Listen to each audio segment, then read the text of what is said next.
Next year will mark the 25th anniversary of her passing. The year after, she would have been 90 years old. So it felt like a natural sort of progression in the scope of us being a normal family with one home and so many square feet to have some of her furniture and all the things that we have kept. We also wanted to sort of be realistic about what we should keep for the future generations.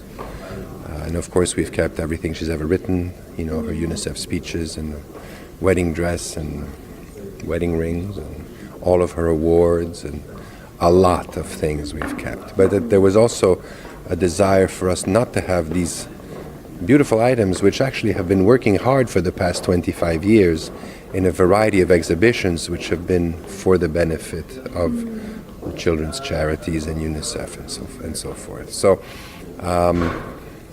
we wanted to share these things. We wanted to share these things with her fans and this ever-growing base of tweens and teens who are in love with her.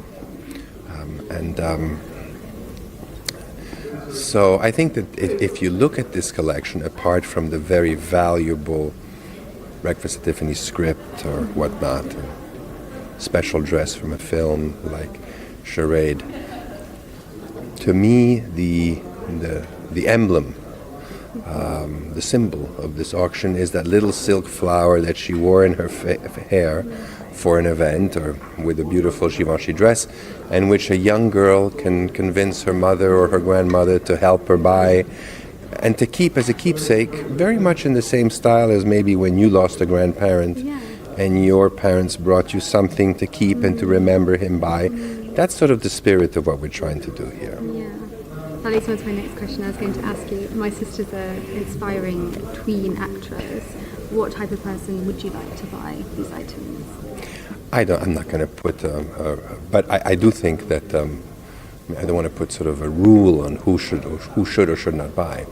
I'm hoping that the people that love her for the right reasons, and this extraordinary legacy which she left, which is sort of sitting on three major points, which is, three major legs, if you may: actress, style icon, and humanitarian.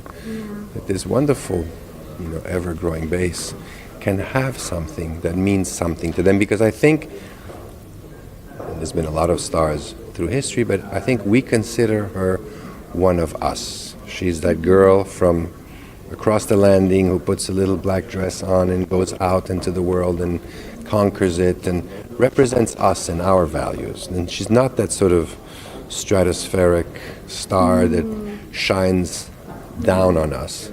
She's one of us. She lived a life like one of us. She lived in a farmhouse. She had normal cars. She traveled economy in Europe. She did charitable work when she could, at a time when she was not a billionaire or not the rich by today's standards, certainly, of celebrities. She stopped her career at the top of her career, turning down huge amounts of money for the time to be a real-time mom and be there for me and then subsequently for Luca. So this is a normal woman, and I think that it's nice to be.